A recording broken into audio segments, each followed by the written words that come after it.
Hola a todos, soy un tío blanco hetero y hoy voy a hablaros del Gamergate. El Gamergate fue un choque cultural en la comunidad de los videojuegos que empezó en 2014 y llega aún hasta nuestros días. ¿Y por qué el Gamergate fue importante? El Gamergate fue importante porque fue la primera vez que toda una comunidad dio la guerra cultural a la religión de las políticas identitarias y a la dictadura de lo políticamente correcto. Marcó una línea en el suelo y dijo: por aquí no vais a pasar. La cobertura en España del fenómeno Gamergate ha sido escasa, por no decir casi nula, ¿no? Las políticas identitarias y el correctismo político en 2014 no nos había golpeado aún con tanta fuerza como en los países anglosajones, y lo que pasaba en esos países alrededor de la comunidad de los videojuegos, pues como que nos daba un poco igual. Y lo poco que nos ha llegado, ha sido la mayoría en forma de infames artículos, como el del periodista Pablo Fluiters para la revista Canino, que entienden el Gamergate como el auge de la ultraderecha y como un fenómeno que fue urdido desde lo profundo de comunidades virtuales, por intereses empresariales de gran poder y grupúsculos políticos reaccionarios siempre deseosos de reclutar a nuevos soldados para sus cruzadas del odio. Para el señor Fluiters, y como se recoge en la sesgada información que da la Wikipedia, Gamergate es sinónimo de campañas de acoso y bullying hacia pobres e indefensas mujeres a las que no se acepta en la comunidad gamer por su condición de sexo. Nada más lejos de la realidad. Otros artículos pro Gamergate, como este de Cucurullo, que estuvo metido en el fenómeno desde el principio, te pueden dar, ¿no?, una fotografía más parcial y sólida de lo que es en realidad el fenómeno Gamergate. Y para entender el fenómeno Gamergate hay que poner en orden un contexto. El llamado pánico moral y la censura cultural en Occidente ha estado siempre al acecho de nuevas formas artísticas de expresión desde siempre en lo que se refiere a la sexualidad y a la violencia. En los años 60 y 70 fueron los cómics y las revistas pornográficas. En los años 80 y 90 fueron los juegos de rol. Y en los años 90 y 2000 este pánico se ha dirigido a los videojuegos. Cuando en los años 90 y al principio de los 2000, ¿no?, desde los sectores más conservadores, se lanzaron a la yugular de la cultura de los videojuegos intentando crear, ¿no?, una causalidad entre la violencia en los videojuegos y la violencia en la vida real, la prensa especializada y los sectores más progresistas, ¿no?, en ese momento defendieron la libertad creativa, y numerosos estudios académicos desmintieron la conexión entre vínculos de causalidad entre la violencia en la ficción y la violencia en la vida real. Pero a partir del 2012 en Estados Unidos aproximadamente, una oleada de corrección política ha señalado estas subculturas desde otra perspectiva, la perspectiva de las políticas identitarias. Este pánico moral 2.0, a diferencia de los anteriores, provenía de sectores asociados a la izquierda, por lo que ha permeado, ¿no?, de forma diferente en los medios de comunicación. Esta vez, en su mayoría, pues no han salido en defensa del arte y sus autores, prácticamente todo lo contrario. Los medios alineados a la izquierda han ejercido en muchos casos como voceros del correctismo político e hipersensible, quedándose autores y artistas indefensos, ¿no?, pues cada vez eran menos los que defendían el libertarismo cultural y cada vez eran más, ¿no?, los que lo atacaban con virulencia. Esto habría afectado especialmente a la subcultura de los cómics y los videojuegos, y se habría visto materializado en ejemplos como la censura de la portada de Batman, censurada la portada alternativa de Batgirl y el Joker. Consideran que el Joker, dibujando una de sus míticas caras sonrientes a sus rehenes, en este caso Batgirl, es una forma de mostrar la agresión física contra la mujer. De repente, los cómics y los videojuegos ya no eran malos porque incitasen a la violencia en general, eran malos porque incitaban a la violencia de género en particular. Juegos como GTA V o Hitman no eran problemáticos simplemente porque fuesen juegos abiertamente violentos, eran problemáticos porque dentro de su violencia, esta se podía ejercer contra mujeres. Con el Grand Theft Auto V, por ejemplo, feministas de todo el mundo abrieron peticiones de firmas en change.org, que es el jodido cáncer contemporáneo, logrando la retirada del juego en algunas tiendas en Australia. De repente los videojuegos y los cómics eran racistas, sexistas, homófobos, transfobos, poco inclusivos en general. Surgieron personajes como la odiada Anita Sarkeesian que empezaron a rondar las órbitas de los videojuegos. Los gamers necesitaban ser reeducados en su sexismo, racismo y homofobia. Everything is sexist, everything is racist, everything is homophobic, and you have to point it all out. Anita Sarkeesian y su productor Jonathan Mackintosh se convirtieron desde Feminist Frequency, ¿no?, y su Troop vs Gamers, se convirtieron en personajes especialmente odiados por la comunidad. Super Mario, la princesa Peach, Bowser, Zelda o juegos como Hitman o Doom eran despedazados en sus videocríticas, que aseguraban que todos estos juegos promovían una suerte de masculinidad tóxica. ¿De qué me suena este discurso? El problema de los vídeos de Sarkeesian es que parecían ignorar muchas veces el contexto mismo de los videojuegos y la cultura que los rodeaba. En este fragmento, por ejemplo, coge un trozo del videojuego Watch Dogs y describe la situación como algo sexista por la presencia de mujeres semidesnudas de fondo y presentarlas como un elemento decorativo. Never get to be anything other than set dressing or props in someone else's narrative. This is the essence of what sexual objectification means.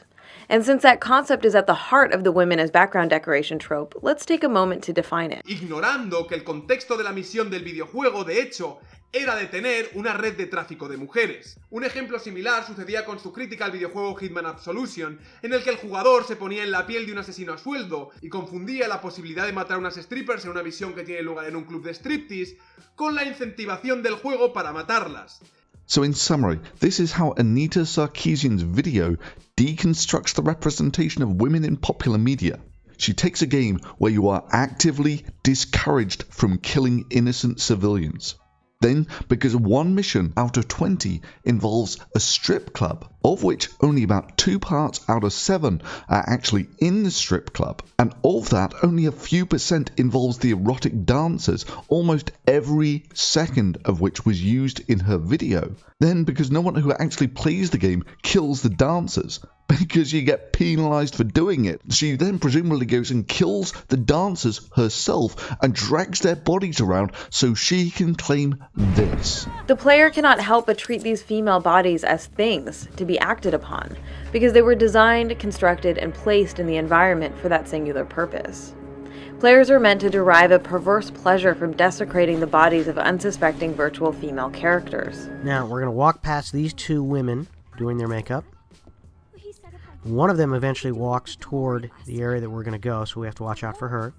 It's a rush streaming from a carefully concocted mix of sexual arousal connected to the act of controlling and punishing representations of female sexuality. Jesus Christ, woman, you are a liar without shame. Esta falta de conocimiento y de honestidad en sus críticas, ¿no? Y el hecho de que decía ser una fan de los videojuegos desde que era pequeñita. How do you feel about video games? I still love them. I think games are really where we're going. Video games are so interesting and engaging and interactive. I'm a gamer and I enjoy games. I love games. I'm a fan of games. In short, I've been playing games for most of my life. Pero después se filtraron imágenes de poco antes de que empezase su carrera como crítica de videojuegos en 2010. It's a soundtrack of one song, except I'm doing video games. So it's not exactly a fandom. I'm not a fan of video games. I actually had to learn a lot about video games in the process of making this. Y este tipo de cosas enfurece mucho a una comunidad que conoce al dedillo sus juegos, sus iconos y su cultura, para que venga una cantamañanas que no ha jugado un videojuego en su vida a decirte que los videojuegos que miles de chicos y chicas han amado durante los últimos 20 años son sexistas, racistas e hiperviolentos y necesitan ser revisados y cambiados. Esta era la cara visible del feminismo en los videojuegos y la comunidad no estaba muy contenta con lo que estaban haciendo, ya que parecían más preocupados, ¿no?, en ver sexismo y criticar absolutamente todo, que en intentar analizar los juegos de forma constructiva y parcial, intentando aportar nuevas visiones. En este contexto no surge el movimiento Gamergate, pero para entender cuál fue el detonante hay que entender cómo funcionaba la industria y la comunidad de los videojuegos. Por un lado estaban los creadores y por otro lado estaban los gamers, y entre medias lo que lubricaba la relación entre unos y otros era la prensa especializada en videojuegos. Por parte de los creadores, ¿no? Pues por un lado estaban los estudios desarrolladores, ¿no?, que son los programadores, artistas y todo esto, y por otro lado estaban los editores, que son los que ponen la pasta, y tenían interés, ¿no?, en que el juego funcionase y conectase con el público a través de su equipo de relaciones públicas, que tenía una relación estrecha con la prensa. Y estos, por supuesto, pues trataban a la prensa con tremenda reverencia. O sea, los chicos de la prensa eran en este contexto increíblemente agasajados por el equipo de relaciones públicas, ya que la prensa de los videojuegos, ¿no?, pues podía hacer triunfar o hacer que se estrellase un juego con una buena o mala crítica. Hasta antes de Gamergate, de hecho, las críticas de los videojuegos por parte de la prensa eran decisivas para ver si el juego luego se vendía o no. La prensa era extremadamente privilegiada y tenía muchísimo poder en la industria. Eran reverenciados por los desarrolladores, los editores y en este tiempo incluso por los consumidores.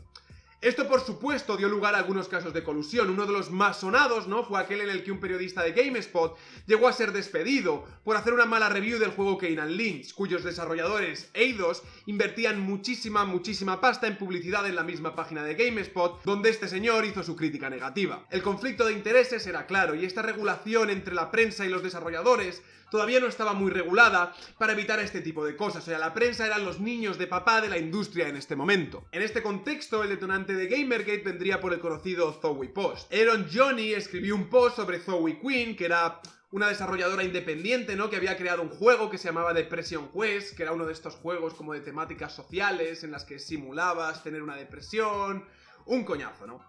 Y en el llamado Zou Post, escrito por Iron Johnny, exponía una turbulenta relación que habría tenido el chico con la chica desarrolladora, que él diría, ¿no?, que había sido pues altamente tóxica y en la que supuestamente ella le habría puesto los cuernos con algunos miembros de la prensa. Especialmente el más señalado fue Nathan Grayson, redactor de Kotaku y Rock Paper Shotgun, y en el que se decía, ¿no?, pues que estas relaciones con este periodista habrían conseguido para ella una cobertura más positiva para su juego. Zoe Quinn resultó tener líos con gente de 4chan y un largo historial de desencuentros con gente en internet de todo tipo. O sea, y el llamado Zoe Post empezó a hacer bola y se empezó a crear muchísimo ruido en determinados sectores de internet. O sea, ya sabemos cómo funcionan estas cosas, ¿no? Se empezaron a lanzar acusaciones que ponían en entredicho la parcialidad de la prensa y la colusión con Zoe Quinn. Y en este momento, ¿no?, pues muchos de los antiguos enemigos de Zoe Quinn aprovecharon para atacarla, y una pequeña parte de la comunidad gamer, ¿no?, pues que estaba mosqueada por este mamoneo que había entre la prensa y los desarrolladores, pues usaron el incidente de Zoe Quinn no como chivo expiatorio. El lío estaba montado. De todas formas, es importante señalar, ¿no?, que de toda la comunidad gamer, la gente que estaba montando un escándalo con el asunto de Zoe Quinn era en realidad, ¿no?, pues un grupo muy reducido, pero estaban haciendo el ruido suficiente como para que la prensa gamer mirase en esa dirección y decidiese, ¿no?, posicionarse en un gran gesto de virtuosismo, ¿no?, propio de la prensa en estos momentos. Y aquí es donde Gamergate realmente empezó. La prensa, desde su atalaya moral, interpretó los supuestos ataques personales sobre Zoe Quinn, que vendrían, pues, de un sector muy pequeño de la comunidad gamer, e incluso la mayoría de estos ataques venían desde fuera de la comunidad, e interpretó esto como si toda la comunidad hubiese decidido acosar a Zoe Quinn en su recién adquirida condición de machistas y misógenos incurables, debido a la doctrina recién infiltrada en la prensa en los últimos años de las políticas identitarias en los medios. Tras unos días convulsos, los chicos de la industria decidieron levantarse y dar su veredicto en lo que sería conocido como el día D de Gamergate. El 28 de agosto de 2014 se publicaron alrededor de 10 artículos de forma coordinada en los principales medios de comunicación de la comunidad, destrozando, condenando y señalando a toda la comunidad gamer por el asunto de Zoe Quinn. Lo que habían sido solo algunas voces disonantes que habían hecho mucho ruido, se convirtió en todas las personas que eran aficionadas a los videojuegos. La sentencia estaba echada y toda la comunidad gamer era culpable. Sus comportamientos eran tóxicos, su machismo era enfermizo y toda la cultura que los rodeaba era sexista, misógena, homófoba, racista y necesitaba ser cambiada. O sea, se invitaba incluso a los desarrolladores a dejar a un lado a su público y dejar atrás a los llamados gamers, que entre otras cosas no eran los principales clientes y usuarios de los videojuegos, pero muchos en la prensa afirmaron que si esos eran sus usuarios, eran porque los juegos no habían sido lo suficientemente inclusivos. Here's how I like to think about it. You know, so they see this stuff going on over in the corner, and rather than kind of calling out those guys specifically, or rather than even trying to start a discussion with the other kids in the cafeteria, the rest of the gaming industry, about what this may mean, they stand up from their table, get up on top of the table, turn around, look out at everybody else who's in there and says, hey, you see what's going on at this table over here? This is all of your fault. Everybody else in here is to blame if you in any way are like some of those guys at that table. Gamergate was really a creation of the press. It was a reaction to the press.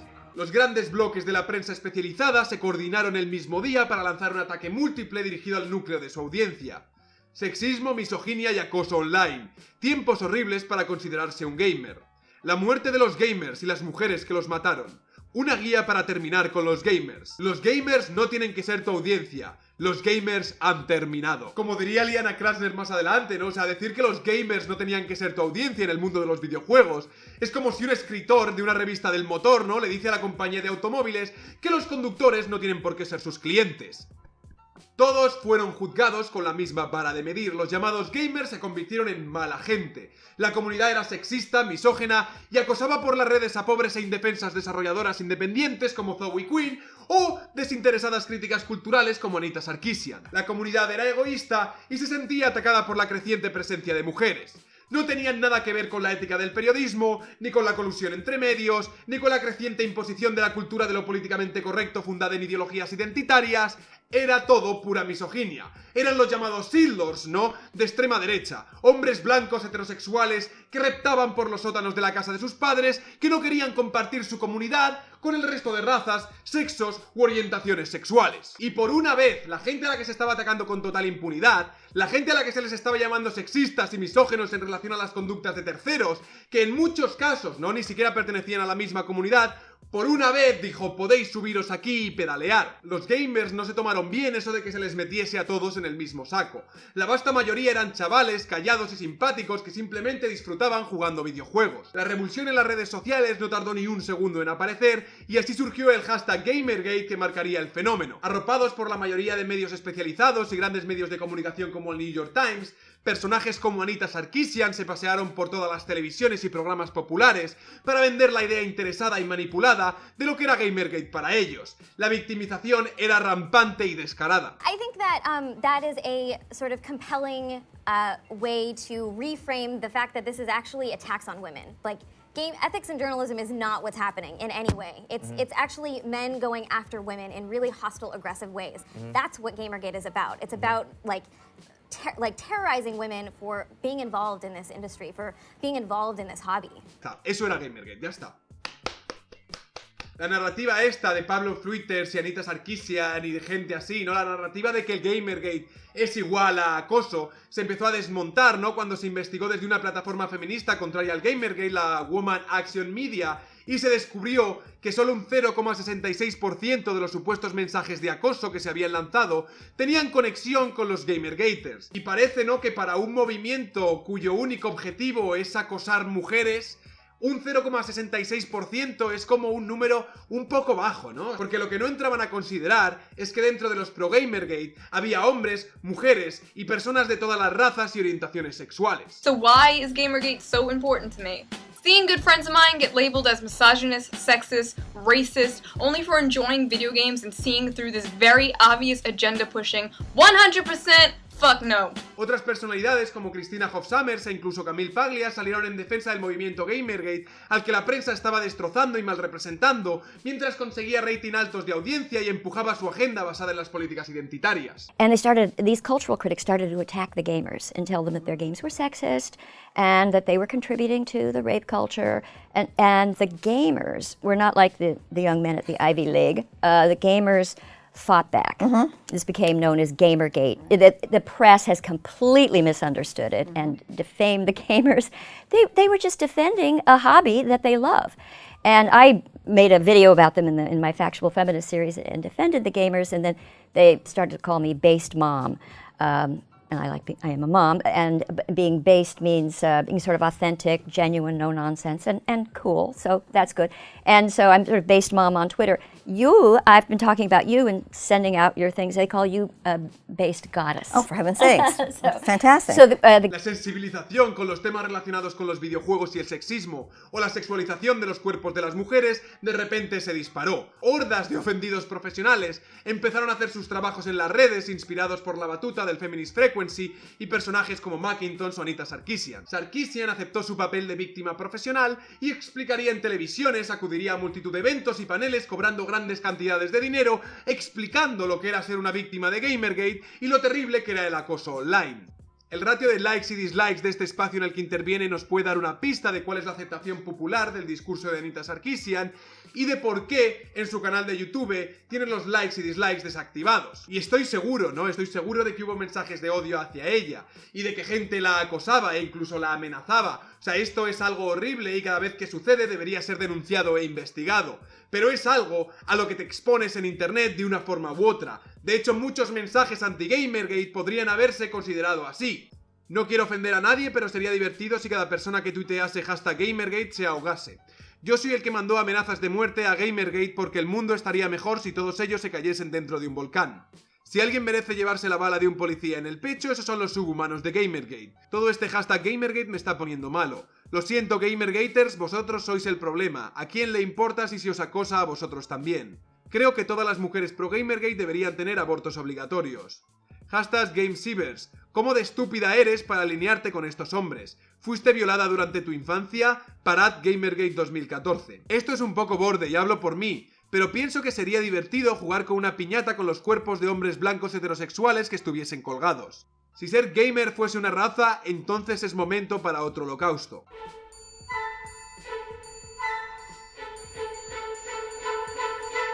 If I ever have a kid who's a gamer, I will kill him. I will drown him in the bath. Personally, I hope all these Gamergate fucks get ass cancer and rot in a prison. Just going to go ahead and say it. those many women supporting Gamergate are there because it's an easy pass into the boys club. Go fuck yourself, dude. I wish Total Biscuit would hang himself. He'd do more good with that than retweeting a charity to get it dogpiled by his mindless drones. Wow, really? I really liked your art, but I can't believe you'd associate with some dumbass movement run by a bunch of whiny man babies. You're a fucking disgrace to women and the women's movement.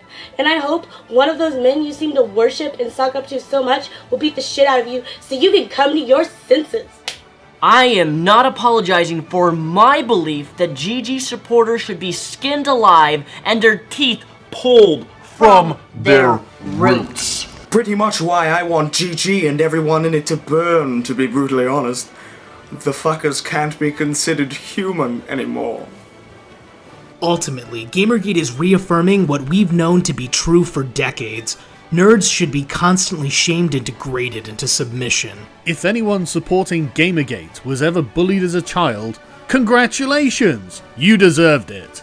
Las asociaciones y peticiones que se hacían alrededor de los videojuegos empezaron a rayar lo absurdo, ¿no? Eran tan repipis y tan sensibles y tan ñoñas que pedían cosas tan alejadas de la cultura de los videojuegos como un botón para saltarse las peleas en los juegos y ahorrarse la violencia, o un profesor de la Universidad de Seattle, ¿no? Que escribió una tesis llamando La meritocracia tóxica de los videojuegos y por qué la cultura gaming es la peor. The Guardian, por ejemplo, mantenía la tesis de que los videojuegos están echando gasolina al alzamiento de la extrema derecha. Incluso muchos social justice warriors no habrían vuelto a la antigua narrativa 1000 veces refutada, ¿no? Que unía la violencia en los videojuegos con la violencia en la vida real. En la presentación del juego Doom, Jonathan McIntosh y Anita Sarkeesian, desde el Feminist Frequency, tuiteaban respectivamente: acabamos de ver un auditorio lleno de gente aplaudir al ver cuerpos cortados por la mitad por una sierra mecánica. De verdad, pensad en eso por un momento. Anita Sarkeesian escribía: el nivel de violencia extrema no debería ser considerado normal. No es una excusa decir que es lo que se esperaba al ser Doom. Ese es el problema. Es descorazonador y deprimente que la audiencia del BE3 esté aplaudiendo de esta forma entusiasta por ver cuerpos partirse en cachos.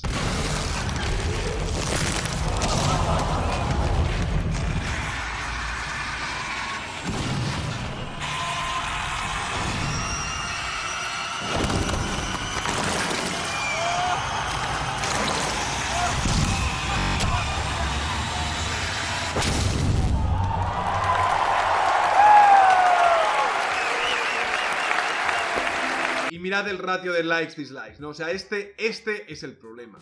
Que esta gente, ¿no? Tiene una idea de las cosas que les gustan y no soportan que otras personas disfruten con los juegos violentos o les parezcan sexys los cuerpos de mujeres. Son los Ned Flanders del siglo XXI. Son las abuelas franquistas y del Opus Dei en la forma de feministas ofendidas. No entienden la industria, no forman parte de la comunidad, no entienden a la comunidad gamer y no quieren entenderla. Son gente intentando imponer su forma de ver y disfrutar las cosas al resto del mundo. El Doom es un juego para adultos y la violencia en la vida real no está asociada a la violencia en los videojuegos. Esto se ha refutado cientos de veces. De hecho, incluso se podría crear una correlación entre el descenso de la violencia entre los jóvenes en Estados Unidos y el auge de la venta de los videojuegos.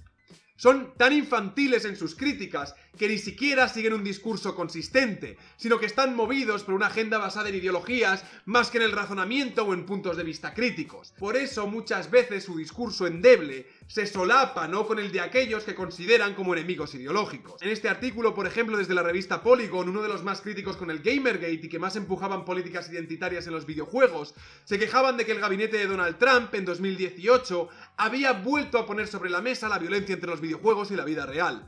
Parece que hemos dado vueltas en círculos con muy poco progreso desde la última vez que debatimos si se cuestionó la violencia en los videojuegos en 2011. Parecían no tremendamente indignados de que el gabinete de Trump culpase a los videojuegos por la violencia, cuando sin percatarse los muy idiotas no se daban cuenta de que esa misma había sido su agenda en los últimos años.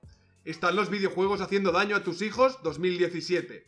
Armas, juegos y violencia. Las preguntas que deberías hacerte. 2016. Una asociación de psicólogos americana afirma que hay links entre la agresión y los juegos violentos. 2015. cómo los videojuegos violentos pueden impactar la moral de los adolescentes. Estudios sugieren que jugar como un personaje negro puede reforzar actitudes racistas. Parecería, ¿no?, que asociar la violencia en los videojuegos con los comportamientos tóxicos de los adolescentes en la vida real era algo recurrente y en general no formaría parte de la agenda de esta gente, excepto cuando ven, ¿no?, que sus ideas de alguna manera coincidirían con las del gabinete del odiado presidente Donald Trump. Parecería que no se diesen cuenta, ¿no?, por ciegos o por tontos, del parecido que tienen sus ideas con el de la derecha más conservadora. La última chorrada esperpéntica viene de la revista Vice con respecto al videojuego Far Cry 5, donde hace poco se quejaban de que había, ojo al dato, demasiada gente negra en el Far Cry 5. Cuando hay poca gente negra no hay diversidad, cuando hay mucha gente negra hay demasiada diversidad.